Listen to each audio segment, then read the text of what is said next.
Well, good morning. It's Thursday. It's March the 3rd. Anyway, the weather's been tremendous this week. So much better than the ice and the sleet and everything that we got last week. But I hope you're doing well this morning and ready to tackle this day. This morning, I want to bring in a devotion basically entitled "Growing Endurance." How do we grow endurance in our lives? And James 1:3, it says, "For you know that when your faith is tested, your endurance has a chance to grow." While Moses, you remember in the Old Testament, in the book of Exodus, he was on Mount Sinai and he was receiving, you remember, the Ten Commandments. And he didn't know how bad things were back at the camp, back down the mountain, where he had left Aaron in charge. He didn't know yet, that the people, they were dancing around a golden calf, and they were calling it their God.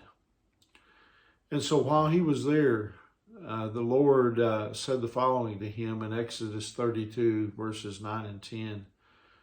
"I've seen how stubborn and rebellious these people are.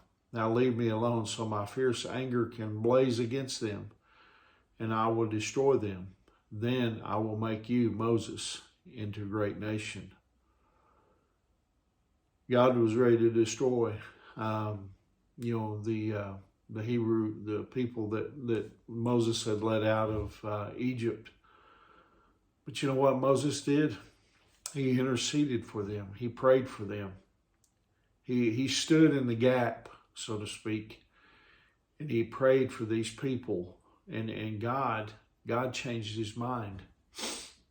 And then Moses, he descended from the mountain to find the people engaged in full tilt idolatry and immorality. And then if that wasn't bad enough, Aaron, his brother, offered the most ridiculous excuse of all time to justify their horrible behavior. He basically said people made me do this, and they gave me all this gold and I threw it in the fire, and out came this calf. I mean, it was a ridiculous excuse. I mean, Moses was angry, and he was so angry that he took the two tablets of stone that he had been carrying, and he threw them on the ground, smashing them into pieces. You see, I think God used this experience to develop Moses and to test him. Maybe God has been testing you lately. It's possible. And maybe you're wondering why. Why does God allow, trials, tribulations and hardships in the lives of his children?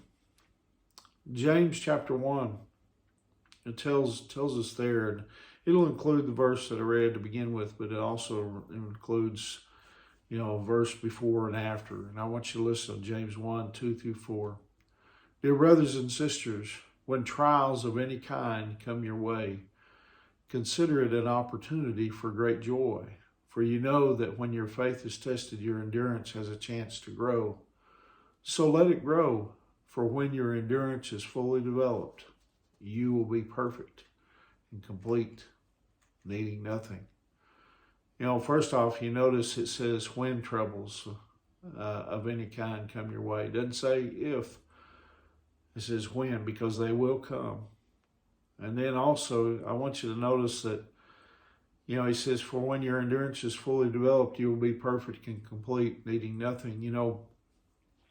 God uses the entirety of our life to perfect and complete us, but we're not perfect and complete until we come into the presence of Jesus. So it's a lifelong process. Listen, God, He lets us go through these trials in order to strengthen us, to improve us. Trials are like God's gym.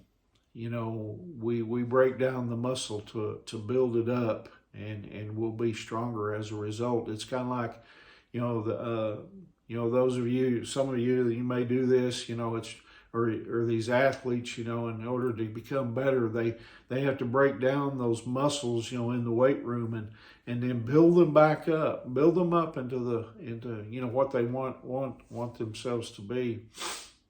Well, God's doing that with us, and we do it in His gym, and that's in God's Word. And so I hope that encourages you this morning. Hope you realize that whatever you're going through, God is building endurance in you, and He's just trying to make you into the person that He wants you to be. And anyway, remember, Angie and I, we love you guys, and we're praying for you. And Lord willing, I'll see you tomorrow morning. God bless you.